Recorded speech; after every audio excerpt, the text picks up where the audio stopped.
ലെബനോനെ കൂടുതൽ നാശത്തിലേക്ക് തള്ളിവിടുന്ന യുദ്ധം വേഗം അവസാനിപ്പിക്കാൻ ഹിസ്ബുള്ള തയ്യാറാകണം. ഇറാൻ പിന്തുണയോടെ പ്രവർത്തിക്കുന്ന ഹിസ്ബുള്ള എത്രയും വേഗം ആയുധം ഉപേക്ഷിക്കണമെന്നാണ് ലെബനോനിലെ ഏറ്റവും വലിയ ക്രൈസ്തവ പാർട്ടിയുടെ തലവൻ സമീർ ഗിഗേയ ആവശ്യപ്പെടുന്നത്. ഹിസ്ബുള്ളയുടെ എല്ലാ അടിസ്ഥാന സൗകര്യങ്ങളും സംഭരണശാലകളും നശിപ്പിക്കപ്പെട്ടതോടെ ലെബനോൻ എന്ന രാജ്യത്തിൻ്റെ തന്നെ വലിയൊരു ഭാഗവും നശിപ്പിക്കപ്പെട്ടുവെന്നും അദ്ദേഹം കൂട്ടിച്ചേർത്തു.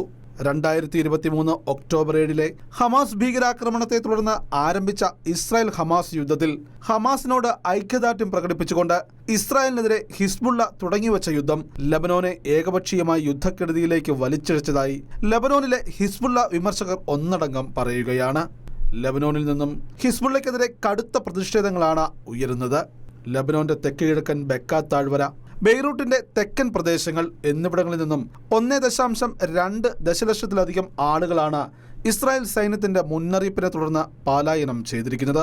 ഇതിൽ ഭൂരിഭാഗം ജനങ്ങളും അഭയം തേടിയിരിക്കുന്നത് സമീർ ഗിഗേയയുടെ പാർട്ടിയുടെ ശക്തി കേന്ദ്രങ്ങളായ ക്രൈസ്തവ ഭൂരിപക്ഷ മേഖലകളിലേക്കാണ്.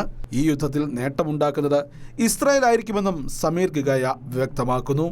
ഇന്റർനാഷണൽ ഡെസ്ക്, ഷെക്കേന ന്യൂസ്.